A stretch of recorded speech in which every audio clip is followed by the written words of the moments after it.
നീ പഠിക്കാത്ത കയറിയത്? വല്യേട്ടനൊന്ന് കാണാൻ. വല്യേട്ടനോ? ഏത് വല്യേട്ടൻ? ഇറങ്ങി പുറത്ത്.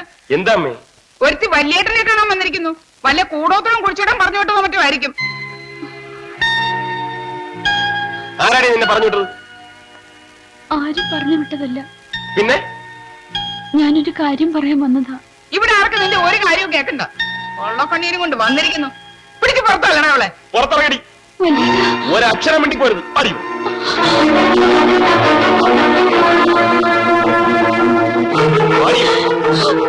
ഇറങ്ങി പോരല്ലേ പറഞ്ഞു.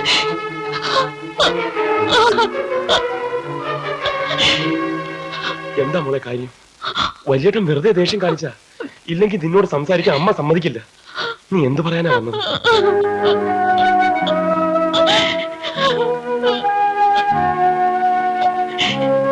കരയില്ലേ? നീ കാര്യം എന്താന്ന് വെച്ചാ പറയാ. അവിടെ എല്ലാരും കൂടെ എന്നെ കുരുതി കൊടുക്കാൻ പോവാ. നീ എന്തായി പറയുന്നത്? നിശ്ചയിച്ച മുഹൂർത്തത്തിൽ തന്നെ കല്യാണം നടത്തണമെന്നുള്ള വാശിയാ അമ്മയ്ക്കും കൊച്ചേട്ടനും. ആ രമേശൻ എന്നെ പിടിച്ചു കൊടുക്കാൻ പോവാ. ഏത് രമേശൻ? അന്ന് വലിയേട്ടൻ അടിച്ചില്ലേ വരൂ. എനിക്ക് ഇഷ്ടമല്ല അവനെ. എന്നോടുള്ള പക തീർക്കാൻ വേണ്ടിയാ ആ ദുഷ്ടൻ ഇപ്പോ. നീ അച്ഛനോട് പറഞ്ഞില്ലേ? അച്ഛനും അവരുടെ കൂടെയാ. നീ ധൈര്യമായിട്ടിരിക്കും. വലിയേട്ടൻ ജീവിച്ചിരിക്കുമ്പോ നിനക്കിഷ്ടമില്ലാത്ത ഒരുത്തനും നിന്റെ കഴുത്തിൽ താലി കെട്ടില്ല. അവളെ അടിക്കരുത്. എന്റെ പെങ്ങളെ ഞാൻ തല്ലും, വേണ്ടി വന്ന കൊല്ലും. അത് പറയാൻ നീ ആരാ? ഞാൻ പറയുന്നൊന്ന് കേൾക്കൊന്നും പറയണ്ട.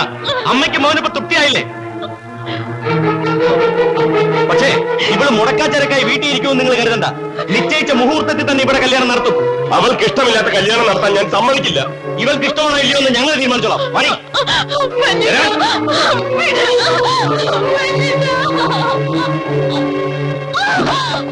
കല്യാണം കഴിയുന്നവരോട് പുറത്തിറങ്ങിയിട്ടുണ്ടെങ്കിൽ കൊന്നു കുഴിക്കും. ഇതിലും ഭേദം അതാ. ഉന്നേരം കൊടുത്ത് ചോദിച്ചു നോക്ക്. കല്യാണം മുടക്കാള് വക്കാലത്തിന് പോയിക്കുന്ന ആ തെണ്ടിയുടെ അടുത്ത്. നേരാണോടി? അതെ, നിങ്ങൾക്കൊക്കെ നിങ്ങളുടെ വാശിയോ വലുത്. എന്റെ ഇഷ്ടമൊന്നും ഇവിടെ ആർക്കും ഒരു പ്രശ്നമല്ലല്ലോ. രമേശൻ എന്താണ് ഈ കുഴപ്പം? എനിക്ക് ഇഷ്ടമല്ല, അത്ര തന്നെ. നിനക്ക് പിന്നെ ആരെയാണ് ഇഷ്ടം? ആ ഓട്ടോറിക്ഷക്കാരനെയോ? അയാള് തന്നെ ഇതിലും ഭേദം. തല വെച്ച് പുന്നരിച്ചോ? എന്താ ഇവിടെ ഒരു ബഹളം? ഇവക്ക് രമേശനെ ഇഷ്ടപ്പെട്ടില്ല. ഇഷ്ടപ്പെട്ടില്ലെങ്കിൽ വേണ്ട, തീർന്നില്ലേ കാര്യം? ഓഹോ, അപ്പൊ അച്ഛന്റെ മനസ്സിലിരിപ്പ് അതാണല്ലേ? എന്റെ മനസ്സിലിരിപ്പ് എന്താണെന്ന് നിനക്ക് മനസ്സിലാവില്ല. മനസ്സിലായി. ഇവൾ ആരോട് ഇറങ്ങിപ്പോയാലും വേണ്ടൂല. വലിയ വൈപ്പിലെ കൊച്ചിയമ്പരാട്ടി അവന്റെ ഭാര്യയായി കാണണം. അച്ഛൻ അത്രയല്ലേ വേണ്ടു?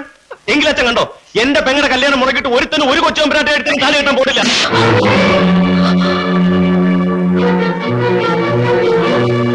ആരുടെ കല്യാണം മുടക്കാനാ നീ പോണേ? ആ പാവം പെണ്ണിന്റെ. അത് മുടക്കാൻ നിന്നെ ഞാൻ വെട്ടും. അവളുടെ തള്ള വന്ന 40,000 രൂപ കൊണ്ടാ ഈ മുല്ലത്തെ തറവാടിന്റെ മാനം ഞാൻ കാത്തത്. അല്ലാതെ കുറുപ്പ് മാഷിന്റെ മോൾക്ക് തറവാട്ട് വക സ്വത്തായിട്ട് എന്താ ഉള്ളതെന്ന് ചോദിച്ചാ പോത്തുപോലെ വളർന്ന് നിന്നെ കാണിച്ചാ മതിയോ? രണ്ട് കല്യാണം അന്തസ്സായിട്ട് നടത്തി തരണേന്ന് ഉള്ളുരുകി പ്രാർത്ഥിച്ചു നടക്ക ഞാൻ. ഇതെന്റെ മോൾക്ക് ഇഷ്ടമല്ലെങ്കിൽ നാട്ടുകാരുടെ മുമ്പിൽ അച്ഛൻ ഒന്നുകൂടെ നാറാം. ഞാനാകെ കീഴ്മേൽ മറിഞ്ഞു നിൽക്ക. എല്ലാവരും അവനവന്റെ തന്നിഷ്ടത്തിനാണ് നടക്കണമെങ്കിൽ എന്റെ ശവം ഈ ഉത്തരത്തെ കാണാം.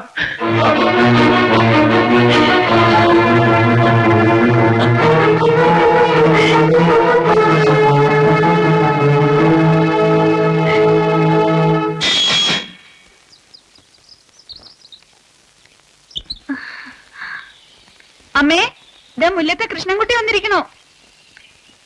ഒട്ടും പ്രതീക്ഷിച്ചില്ല. ഇങ്ങനെയൊന്നും ഞാനും പ്രതീക്ഷിച്ചില്ല. എന്ത് പറയാം. അമ്മയെ വിളിച്ച സ്ഥിതിക്ക് അമ്മയും കൂടെ വന്നോട്ടെ. അയ്യോ, എന്താ അവിടുത്തെ നിന്നളഞ്ഞ? അകത്തേക്ക് ഇരിക്കാല്ലോ. ഓ വേണ്ടായേ. വലിയ കോഴിക്കൽ തറവാട്ടിൽ കയറിയിരിക്കാനുള്ള യോഗ്യതയൊന്നും ഈ കൃഷ്ണൻകുട്ടിക്കില്ലേ? മനസ്സിലൊന്നും തോന്നരുത്. മനഃപൂർവ്വം അല്ലെന്നറിയാലോ. ജാതകപ്പൊരുത്തം. അക്കാര്യം പറയാനല്ല വന്നത്. വലിയ കോഴിക്കൽ നിന്നും ദാനം തന്ന പണം തിരിച്ചേൽപ്പിക്കാനാ.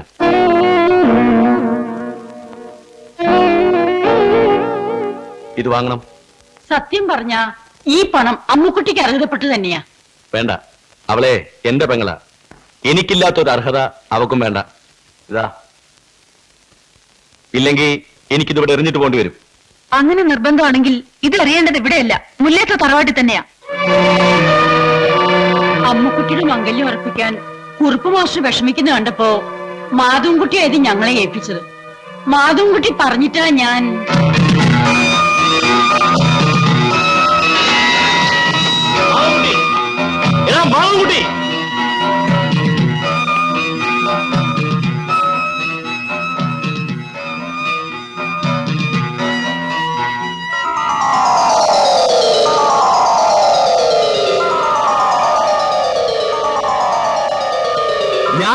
ബാലകൃഷ്ണ കുറുപ്പിന് മകൻ തന്നെയാ.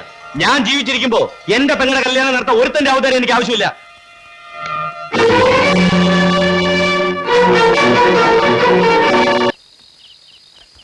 അമ്മക്കുട്ടിക്ക് ഇഷ്ടമില്ലാത്ത വിവാഹം നടത്താൻ ഞാൻ സമ്മതിക്കില്ല. ഒരു കാരണവശാലും നാളെ രമേശനും കൂട്ടരും കല്യാണ മണ്ഡപത്തിൽ എത്താൻ പാടില്ല.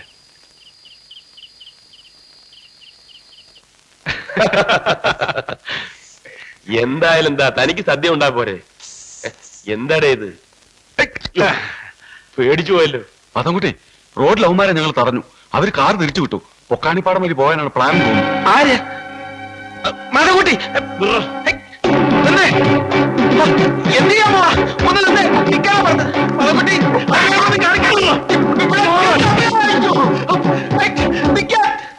അവിയലിന് പച്ചമുളകും കരിയപ്പിന്റെ ഇലയും കൂട്ടി അരച്ചോളൂ.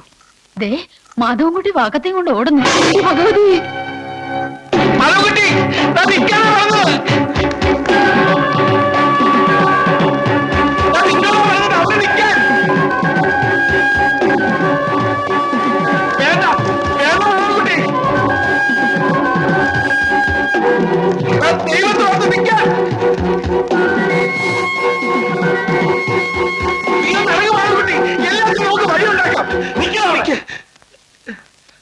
എന്റെ പെങ്ങൾക്ക് ഇഷ്ടമില്ലാത്ത ഒരുത്തൻ അവളുടെ കഴുത്തിൽ താലി കെട്ടാൻ ഞാൻ സമ്മതിക്കില്ല.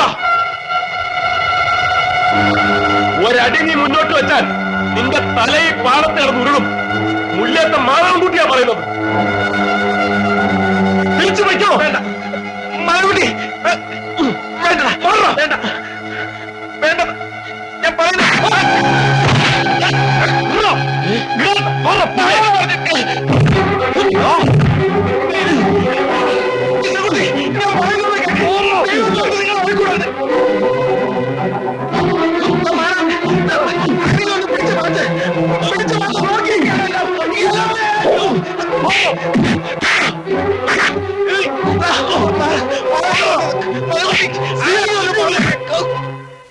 ഞാൻ നിങ്ങളുടെ ഓഫീസിൽ വന്നിട്ടുണ്ടായിരുന്നു. അപ്പൊ അന്ന് നിങ്ങൾ ലീവാണെന്ന് പറഞ്ഞു.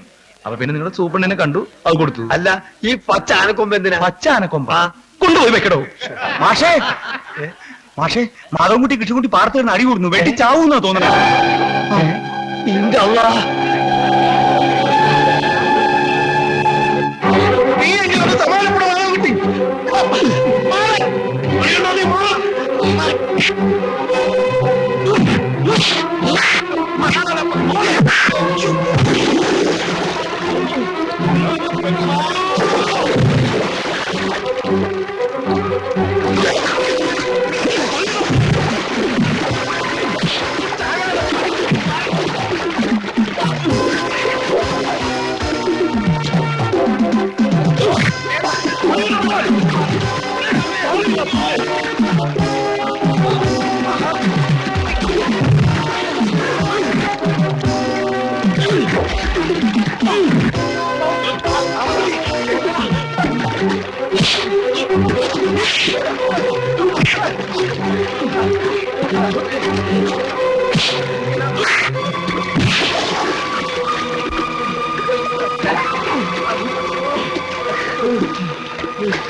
അച്ഛനായി പറയണേ.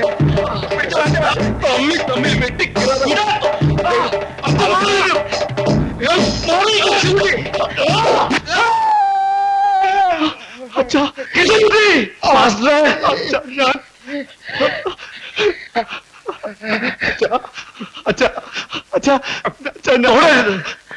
മാറി നിൽക്ക്. ആരും എന്നെ തുടരുത്. എല്ലാവരും മാറി നിൽക്കാൻ.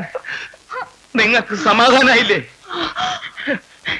എനിക്ക് കിട്ടേണ്ടത് കിട്ടി. കുറച്ചു വൈകിയെന്നുള്ളൂ.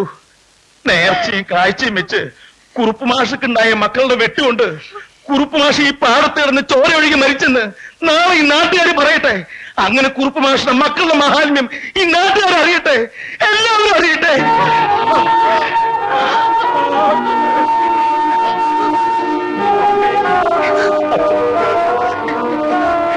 അച്ഛാ മാഷേ മാസ്റ്റർ അച്ഛാ അച്ഛാ വേഗം ആശുപത്രിയിൽ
മാഷേ, ദേ നമ്മുടെ മക്കള് കൃഷ്ണൻകുട്ടിയും മാധവൻകുട്ടിയും.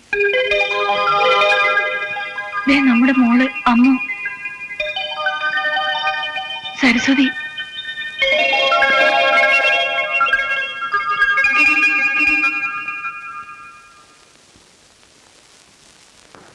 ഓർമ്മശക്തി തിരിച്ചു കിട്ടുമെന്ന് പറയാനാവില്ല. ചെയ്യാനുള്ള കാര്യങ്ങളൊക്കെ ഞങ്ങൾ ചെയ്തു. പിന്നെയൊക്കെ നിങ്ങളുടെ ഭാഗ്യം.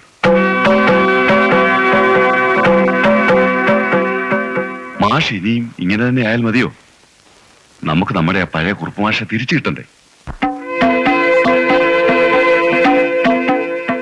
നിങ്ങളുടെയൊക്കെ യോജിപ്പും സ്നേഹപൂർണമായ പരിചരണവും ഒക്കെ കിട്ടിക്കഴിയുമ്പോ മാഷ് നമ്മുടെ പഴയ മാഷായി തിരിച്ചു വരും.